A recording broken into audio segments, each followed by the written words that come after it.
लूका रचित सुसमाचार अध्याय 16।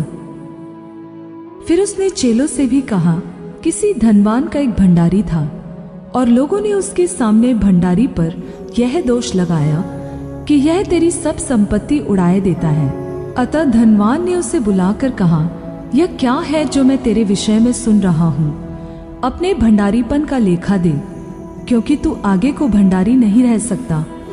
तब भंडारी सोचने लगा, अब मैं क्या करूं, क्योंकि मेरा स्वामी अब भंडारी का काम मुझसे छीन रहा है। मिट्टी तो मुझसे खोदी नहीं जाती और भीख मांगने से मुझे लज्जा आती है। मैं समझ गया कि क्या करूंगा, ताकि जब मैं भंडारी के काम से छुड़ाया जाऊं तो लोग मुझे अपने घरों में ले ले। और उसने अपने स्वामी के देनदारों में से एक एक को बुलाकर पहले से पूछा कि तुझ पर मेरे स्वामी का कितना कर्ज है? उसने कहा, 100 मन जैतून का तेल। तब उसने उससे कहा कि अपनी खाता बही ले और बैठकर तुरंत 50 लिख दे। फिर दूसरे से पूछा, तुझ पर कितना कर्ज है? उसने कहा, 100 मन गेहूं। तब उसने उससे कहा, अपनी खाता बही लेकर 80 लिख दे।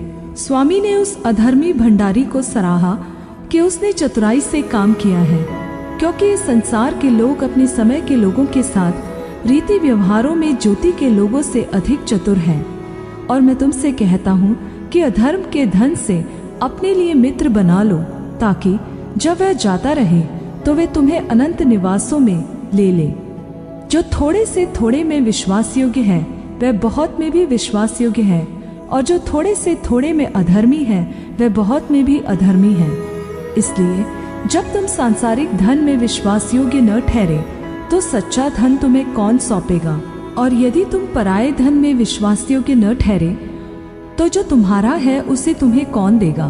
कोई दास 2 स्वामियों की सेवा नहीं कर सकता, क्योंकि वह तो एक से बैर और दूसरे से प्रेम रखेगा, या एक से मिला रहेगा और दूसरे को तुच्छ जानेगा। तुम परमेश्वर और धन दोनों की सेवा नहीं कर सकते। फरीसी जो लोभी थे ये सब बातें सुनकर उसका उपहास करने लगे। उसने उनसे कहा, तुम तो मनुष्यों के सामने अपने आप को धर्मी ठहराते हो, परंतु परमेश्वर तुम्हारे मन को जानता है, क्योंकि जो वस्तु मनुष्यों की दृष्टि में महान है वह परमेश्वर के निकट घृणित है। जब तक यूहन्ना आया तब तक व्यवस्था और भविष्यद्वक्ता प्रभाव में थे। उस समय से परमेश्वर के राज्य का सुसमाचार सुनाया जा रहा है और हर कोई उसमें प्रबलता से प्रवेश करता है। आकाश और पृथ्वी का टल जाना व्यवस्था के एक बिंदु के मिट जाने से सहज है। जो कोई अपनी पत्नी को त्याग कर दूसरी से विवाह करता है वह व्यभिचार करता है, और जो कोई ऐसी त्यागी हुई स्त्री से विवाह करता है वह भी व्यभिचार करता है। एक धनवान मनुष्य था जो बैंगनी कपड़े और मलमल पहनता और प्रतिदिन सुख विलास और धूमधाम के साथ रहता था। और लाजर नाम का एक कंगाल घावों से भरा हुआ उसकी डेवड़ी पर छोड़ दिया जाता था। और वह चाहता था कि धनवान की मेज पर की जूठन से अपना पेट भरे, वरन कुत्ते भी आकर उसके घावों को चाटते थे। और ऐसा हुआ कि वह कंगाल मर गया, और स्वर्गदूतों ने उसे लेकर अब्राहम की गोद में पहुंचाया।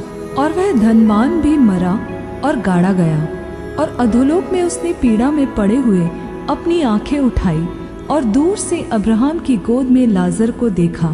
और उसने पुकार कर कहा, हे पिता अब्राहम, मुझ पर दया करके लाजर को भेज दे, ताकि वह अपनी उंगली का सिरा पानी में भिगोकर मेरी जीभ को ठंडी करे, क्योंकि मैं इस ज्वाला में तड़प रहा हूँ।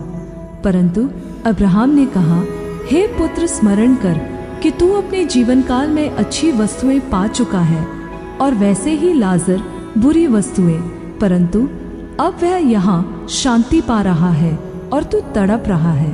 और इन सब बातों को छोड़ हमारे और तुम्हारे बीच एक बड़ी खाई ठहराई गई है, कि जो यहाँ से उस पार तुम्हारे पास जाना चाहे वे न जा सके, और न कोई वहाँ से इस पार हमारे पास आ सके। उसने कहा, तो हे पिता, मैं तुझसे विनती करता हूँ कि तू उसे मेरे पिता के घर भेज, क्योंकि मेरे 5 भाई हैं। वह उनके सामने इन बातों की चेतावनी दे, ऐसा न हो कि वे भी इस पीड़ा की जगह में आए। अब्राहम ने उससे कहा, उनके पास तो मूसा और भविष्यद्वक्ताओं की पुस्तकें हैं, वे उनकी सुने। उसने कहा, नहीं हे पिता अब्राहम, पर यदि कोई मरे हुओं में से उनके पास जाए तो वे मन फिराएंगे। उसने उससे कहा, जब वे मूसा और भविष्यद्वक्ताओं की नहीं सुनते, तो यदि मरे हुओं में से कोई भी जी उठे तो भी उसकी नहीं मानेंगे।